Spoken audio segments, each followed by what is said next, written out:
waa ginnaaw bu ñu sante yàlla sunu borom julli ci yonent bi sant sunuy waajur dañuy sant ndaw Dakar yëpp femmes jeunes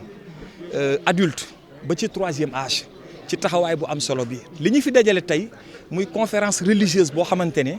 jeunes yi nga xamante ne dañoo bokk ci plateforme jeunesse féminine bi bokk ci plateforme les défenseurs de la République muy ndaw yoo xamante ne dañu jug pour jàppale président de la République di ko accompagner à travers donc les politiques publiques ñoo fi daje tey jël thème boo xamante ne dafa am solo muy violence faite aux femmes maanaam coono yi nga xamante ne attaques yi ñuy jël di ko teg femmes yi thème bi nag dafa am solo parce que ci contexte bii ñu nekk nga xamante ne tey de plus en plus tey dañu nekk ci contexte bu difficile parce que umpale wu leen ne dañoo jàll ci at moo xamante ne dafa jafe mbas mi nekk fii yàq koom bi boo duggee ci biir kër yi ay problème am fa et cetera tey femmes yooyu nga xamante ne ñoom daanaka ñoom ñoo yor kër yi femmes yooyu nga xamante ne tey jàpp nañ ne mën nañ ne kër yi sax ñoom ñoo ko yor femmes yooyu tey dañ gis ne de plus en plus dañ leen di buntu xatal dañ leen di métital di leen teg ay jafe-jafe ak ay coono donc tey ñu ñëw di ci waxtaan tënk ci conférence waxtaan ci pour jéem a seet nan la ñuy def pour ut ay saafara par rapport ak coono yooyu jafe-jafe yooyu nga xamante ne dañ koy teg femmes yooyu donc te jàpp nañu ne tey oustaz yi nga xamante ne waxtaan nañ fi waxtaan bu am solo jëmale ko donc ci sunu yaay yooyu nga xamante ne tey am na ay jeexital yu am solo yoo xamante ne jàpp nañ ne bu ñu paree fii conseils yi ñu jox conclusion yi fi génn danañu mën a permettre tey ñu wàññi fléau boobu nga xamante ne dafay gangréner suñu société dafay ternir donc son image ndax femme kat suñu borom moo ko njëkk teral jigéen suñu borom moo ko teral kon ku ko teral rek suñu borom teral la suñuy yaay lañ suñuy jigéen lañ suñuy tante lañ suñuy sœur lañ suñuy soxna lañ suñuy lépp lañ donc dañ leen war a teral dañ leen war a fonk dañ leen war a sàmm dañ leen war a acca kaw a kaw. tey président woo na benn lël ndaw ñi nga xamante ne ñoo nekk Sénégal ñëpp pour utal leen wàllum xëy. waaw commentaire bi ñu ciy def lan waaw commentaire bi mooy féliciter le président de la République ndax tey ñàkkum xëy bi dafa lëmbee àdduna rawatina Afrique ak Sénégal gii ñu nekk parce que ndaw mooy kattanu dëkk ndaw mooy force réew tey ndaw ñooñu ki déborde d'énergie ñu nekk ay jàmbaar nekk ay ñafekat yor ay diplôme bëgg am fu ñu xëy amuñu ko am ndaw yoo xamante ne dañoo yor seen métier bëgg a liggéey amuñu fu ñu liggéey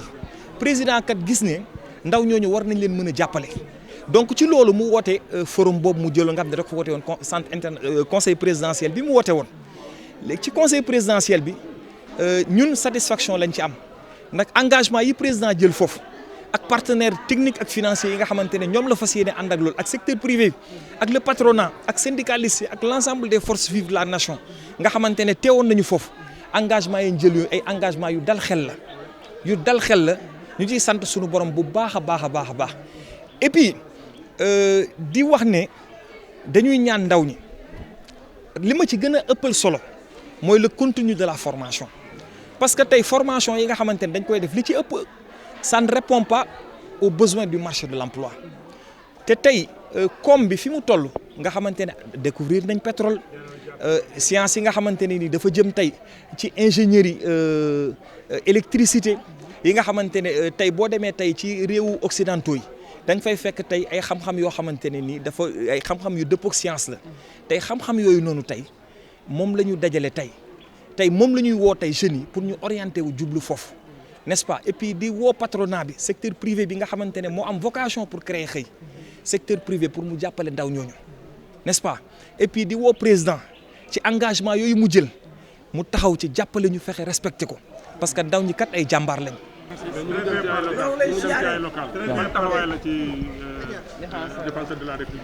waaw xam nga défenseur de la République ci département de Dakar li commencé Gorée ba jëm Cambérène dans toutes les 19 communes du Sénégal défenseur de la République ñu ngi foofu toog di liggéey